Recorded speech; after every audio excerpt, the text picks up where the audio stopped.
We're really thrilled to have you here with us on the Roadhouse, and just really wanted to take the opportunity to kind of introduce you to our listeners and why you're a Texas guy, have that Texas background. Why don't you give us a little bit about your background? Well, my name is James Hollingsworth. I'm from West Comma, Texas, and that's a little town just north of Waco, south of Dallas, pretty much smack dab in the middle. And where I'm from, there's a lot of dance halls and such that you actually go out, like, we got Friday night football, but people go out and dance and twirl and throw people, And you throw people? Yeah. That's awesome. Whether or not you're in love with them or they just made you upset. So, but for a long time, that's the culture. And I actually got into school playing music. I used to play classical music, and I got me a ride to school. Found out I wasn't very good at school, but I was still able to play with some of the best jazz musicians I've ever been around. Like, to this day, still some of the best musicians I've ever been around. And I got to go through Europe and play all over. And when I came back home, I went back to work, dropped out of school, and then got married, had kids. And I still had it, Like, I went and bought me a guitar before I left school, taught myself how to play. It took a while. And then I was kind of at an age where I'm trying to figure things out, and that was how I did it. So I would write down absurd songs that didn't make any sense to me and then work through them to make them, why did I do that, And then I started to play the bars and stuff just like how everybody else had. That's what they do on Fridays and Saturdays. And I did that because you run up they call it a tab. Mm-hmm. When we'd come in, it's like a major tab. So you got you got your food, whatever you can get. There's a tamale lady in town that runs and hits every place that everybody's at. You spend about $20 there. But I found out that they pay you to play honky tonk music, and they pay you to entertain.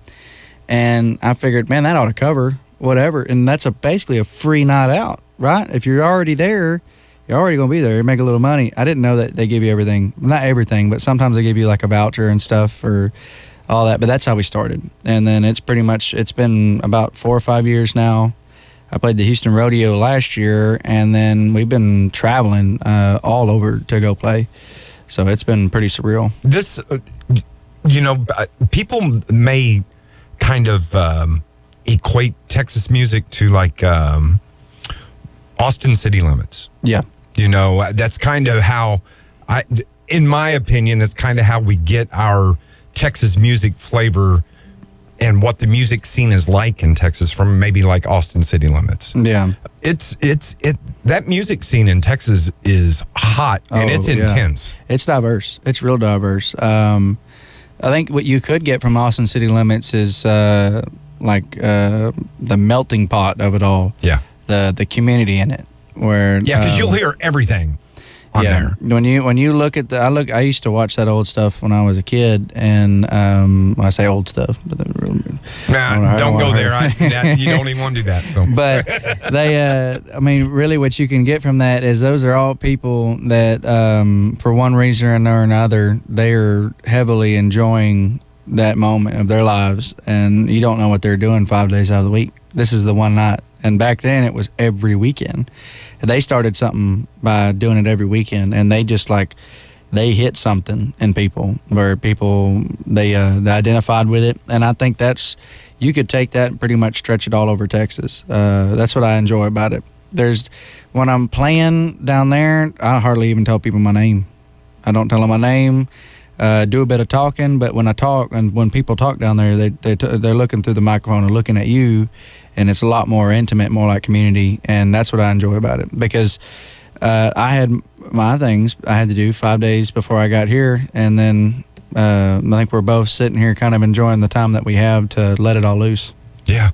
That's awesome. I know that that Texas music is man, it's a lot of great music, and it, like you said, there's so many different genres that all kind of meld into one. Could you tell us something about Molly here too? Oh, she's wonderful. She's the better version of me for sure. Because we did it this morning. Went somewhere and I dragged a bit, because this is the first day of running around, and I said, man, if Molly was here, I'm telling you, pulling me around from radio to radio, it's like she's dragging me around a 4-low because she is super high energy, super positive, and I'm kind of missing that now. I got it with these two that are here with me today, but I was thinking about that. That's probably my biggest takeaway from that is that she'll drag you out of a bad mood pretty quick. Yeah. So I enjoyed that. But yeah, I loved working with her. So yeah, I'm hoping next time we'll be able to drag it out some more. Go do some more. What's in the pipe right now that you're looking toward? We pretty much, it's just fairs and festivals around Texas. Like we're doing festival in Fairfield, and we're doing like a Summer Sounds and Temple, and pretty much playing anywhere in between in Texas. But we're still trying to branch out. Like I came up into Oklahoma a while back, and that's pretty much what we're trying to do. We're trying to move out. See if we can't get some road between us. You got one more song you can do? Yeah, something that ain't out. Yeah, whatever you want to do. We'll leave it up to you. This one, because I didn't give any explanation to that last one. This one, I'm pretty fond of. It'll be coming out here for too long. It's called Dreaming Again, and it's kind of like I wrote about my grandfather as he was passing on my, I guess he's not really my grandfather, but my stepmother's father. And he was a real godly man, and when he passed away, I started writing this song, Walking Out the Hallway. And that first line I wrote as I was getting to the elevator and going down, and then I met Oliver Anthony and them. I got to meet some of them and play with them. And nice. I started to play this song to them and finished it right there. Just, dealing with them. And ever since, I've never changed it. This is exactly how it was when I finished it. And call it Dreaming Again. This is going to be coming out for too long as well.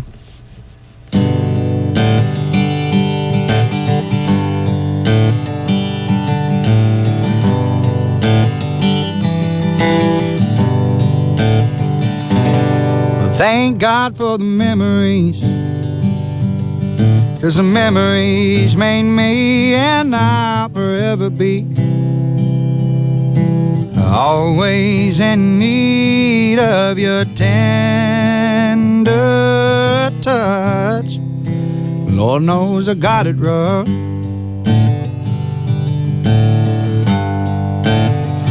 Leave it to my enemies to say right through me, yes, I'd leave the pleasantries for you good folk to see that I'm decent enough. But I know they'll call my bluff. Will I find the line in time before I've crossed it? Can it be broke again before I'd bought it? If you heard I was down and out, would you come around to find out how I'd been? Or am I dreaming again? Oh, dreaming again.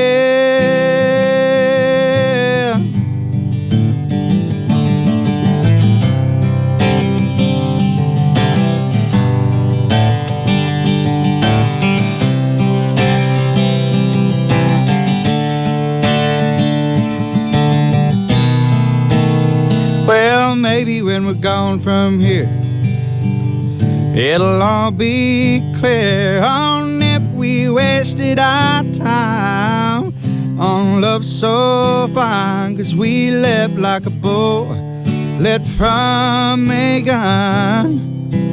Lord knows we had our fun. Will I find the line in time before I've crossed it? And can it be broke again before I'd bought it? And if you heard I was down and out, would you come around to find out how I'd been? Or am I dreaming again? Oh, dreaming again. Oh, I'm dreaming again. thank God for the memories, 'cause the memories made me, and I'll forever be always in need. That's James Hollingsworth here in the studio on our Z100 Radio Roadhouse. Beautiful song, dude. Thank you. I like that a lot, man. We are glad to have you here. Thanks for I'm stopping glad. by. Looking forward to some big things from you, brother. Thank you.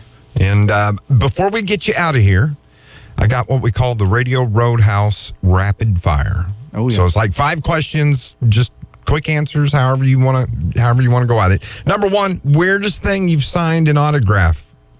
I autographed a coffee mug once. So Okay. That's not too bad. That's not terrible. Your go-to gas station snack when you're traveling? Yeah, we kind of talked about that Yeah, one. we did. It's the cracked pepper sunflower seeds by David's, and because they put me in the hospital, I ate 2 gallons every day for 2 months, and they're super fibers, so I was pretty much full sunflower seeds. Yeah, Yeah. spitting sunflower seeds. Mhm. All right, we'll take that. If not a musician, you say you work. So what's your? I'm a contractor. Contractor. So I build, destroy, clean properties, clean tanks, and from time to time, like I work cattle. So I enjoy doing that. Whatever I have to do to make a living, that's what I'll do. What's a song or an artist that your fans probably wouldn't guess that you really like, that you love? Oh, that's easy. On the way over here, I was listening to Ray LaMontague, and I've been bringing him up a lot coming up here in the north, because he talks about Spokane and all that other stuff. And so, I don't know, when I think of Ray, I think of like the Great Lakes and going up into like Vermont and stuff. So, yeah, I love Ray LaMontague.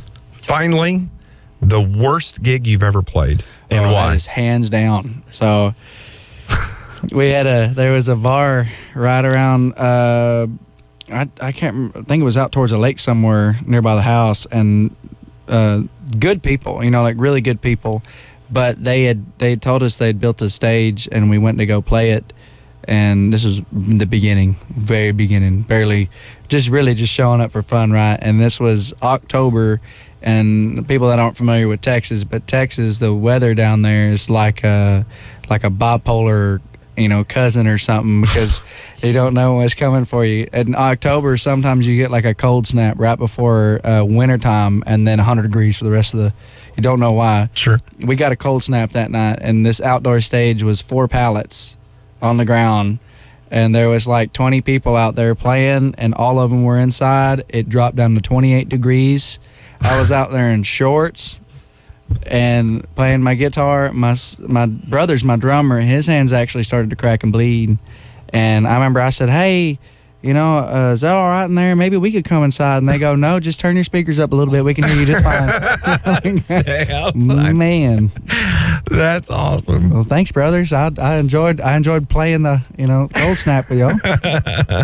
That's awesome. James Hollingsworth, you can find him online if you go to jameshollingsworthmusic.com. You got a YouTube page. You got all the socials as well. People can follow you there as well. And what's pretty cool is if you look up that name, there's actually just random pieces of footage of me all through the years. So, like from when I first started, and I usually don't bring that up, but the other day I played a show, and some people were following me from that Upon My Brim video we were talking about, and they had known about me for years because of that. And they told me that, and I showed some footage of this other day, where I played a song that I'd written at a songwriters competition that just popped up. Mm-hmm. And best version of that song to this date, like I can't sing that song nowhere near as good, I don't think, if it was me.